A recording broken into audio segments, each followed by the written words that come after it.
Nabi Idris alaihi salam di langit keempat.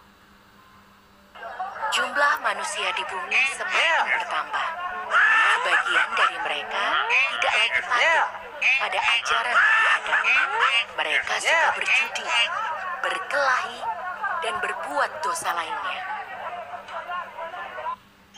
Nabi Idris adalah nabi kedua yang ditugaskan untuk membimbing manusia. Nabi Idris sangat taat pada perintah Allah. Kagum akan ketakwaan Nabi Idris, malaikat Israel berdoa kepada Allah agar diizinkan bertemu dengan Nabi Idris. Malaikat Israel turun ke bumi dalam wujud manusia untuk menemui Nabi Idris. Saat itu, Nabi Idris meminta agar dapat merasakan hal gaib. Misalnya saja, mati, melihat neraka, dan melihat surga.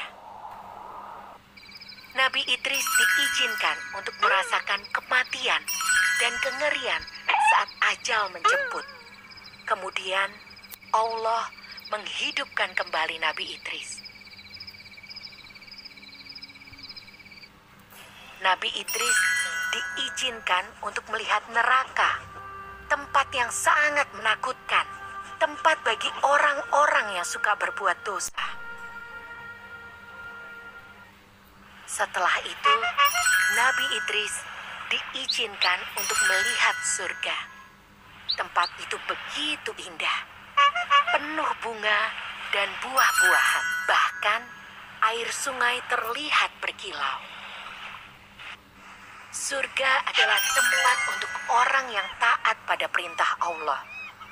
Ketika tiba waktunya untuk pulang ke bumi, Nabi Idris berdoa agar diizinkan untuk tinggal di surga. Allah memang Maha Pengasih dan Maha Penyayang kepada hambanya yang selalu taat. Allah memberikan tempat yang mulia di langit keempat kepada Nabi Idris. Nabi Idris adalah satu-satunya manusia yang tinggal di surga tanpa mengalami kematian. Jauh sesudah itu, saat Nabi Muhammad mengunjungi surga dalam peristiwa Isra Mi'raj, Nabi Muhammad bertemu dengan Nabi Idris. Kisah ini diambil dari surat Maryam ayatnya yang ke-56. Dan ceritakanlah, hai Muhammad, kepada mereka kisah Idris yang tersebut di dalam Al-Quran. Sesungguhnya ia adalah seorang yang sangat membenarkan dan seorang nabi. Surat Maryam ayatnya yang ke-57. Dan kami telah mengangkatnya ke martabat yang tinggi.